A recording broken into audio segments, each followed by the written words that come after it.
የህብረት ስራ ማህበራት ከግል ተቋማት ወይም ባለሀብቶች ጋር ተቀናጅተው የሚሰሩበትን አሰራር በሚፈቅደው ረቂቅ አዋጅ ላይ ህዝባዊ ምክክር ተደርጓል። በህዝብ እንደራሴዎች ምክር ቤት የግብርና ጉዳዮች ቋሚ ኮሚቴ የህብረት ስራ ማህበራትን ለማሻሻል በቀረበው ረቂቅ አዋጅ ላይ ያካሄደውን ውይይት ሪፖርተራችን ብሩክ አስቀናው ተከታትሎታል፣ እንደሚከተለው ይቀርባል።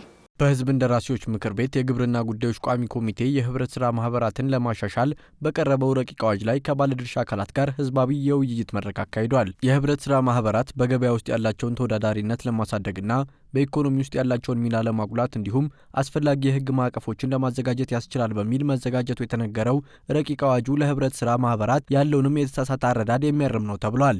ህብረት ስራን ድጎማ የማከፋፈል በሌላ አነጋገር ድህነትን የማከፋፈል ድህነትን ማከፋፈያ አድርጎ የሚመለከተው ሰው በጣም ብዙ ገብቶትም ሳይገባው እንግዲህ እኛ አዲስ ወደ ዘርፉ ጆይን ያደረግን ሰዎች ለማየት እድሉን ይሰጠናል። የቆየውንም ለማየት እድል ይሰጠናል። አዳዲሱንም ነገር ደፈር ብለን ለመፈጸም ለማየትም እድል ስለሚሰጠን ይህንን ቦልድሊ ነው የምናገረው። ህብረት ስራ ላይ ያለው ፐርሰፕሽን ትክክል አይደለም። በአጠቃላይ የሶሻሊስታዊ የሆነ ከቢዝነስ እሳቤ የወጣ ቢዝነስ የማያውቅ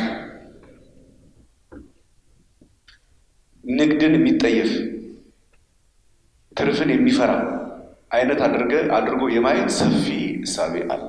በረቂቅ አዋጁ ዙሪያ በተካሄደው አስረጂ መድረክ ላይ ለተነሱ ጥያቄና አስተያየቶች ምላሽና ማብራሪያ የተሰጠ ሲሆን ከዚህም ውስጥ የህብረት ስራ ማህበራት አባላት ቁጥር ማነስ ማህበራቱ በአንድ ቤተሰብ ስብስብ ብቻ የሚሟሉ እንዳይሆኑ አያደርግም ወይ የሚል ጥያቄ ቀርበው ምላሽ ተሰጥቶበታል።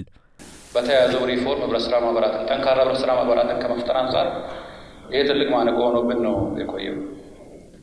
በተለይ ገንዘብ ቁጠባና ብድር ህብረት ስራ ማህበራት ላይ 50 ሰው 10 ሰው እያደራጀን የቤተሰብ ነው የሆነውና ጠንካራ ህብረት ስራ ማህበራትን መፍጠር አልቻለም። እንደ አዲስ አበባ በጣም አስቸጋሪ ነው የሆነው ማለት ነው። አባላት ቁጥር መጨመር መቀነስ የሚለው ጉዳይ ላይ በግልጽ አስቀምጧል። በአንቀጽ 7 ንዑስ አንቀጽ 1 እና 2 የተቀመጡት እንደተጠበቁ ሆነው ያ ማለት 50 የሚለው ማለት ነው በአካባቢ በኢንስቲትዩሽን እና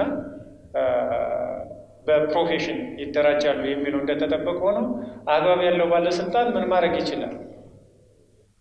በአዋጭነት ጥናቱ ፊዚብል ነው ፊዚብል አይደለም የሚለው መሰረት አድርጎ የአባላት ቁጥር መነሻ ሊወስን ይችላል። ከፍ ሊያደርግ ይችላል። ከፈለገ ደግሞ ዝቅ ማድረግ ሲገባው ፕሮፌሽናል ከመጡ ሐኪሞች አሉ፣ ሌሎች ባለሙያዎችም አሉ የሚደራጁ ምን ማድረግ ይችላል? 10 ሊያደርግ ይችላል። ከ10 ግን ሊወርድ አይችልም ብሎ ይሄ የተከበረ ምክር ቤት ያጸደቀው አዋጅ ስለሆነ ትርጉሙ በዚህ ልክ ብንይዘው የተሻለ ይሆናል። ከዚህ ቀደም በተቆጣጣሪ መስሪያ ቤቱ የሚደረገው ዓመታዊ የህብረት ስራ ማህበራት ኦዲት ክንውን አሁን ላይ በራሳቸው ወጪ በገለልተኛ ተቋማት ኦዲት እንዲያስደርጉ በግዴታ መቀመጡ ለምን አስፈለገ በሚል ለተነሳው ጥያቄ ተከታዩ ምላሽ ተሰጥቷል።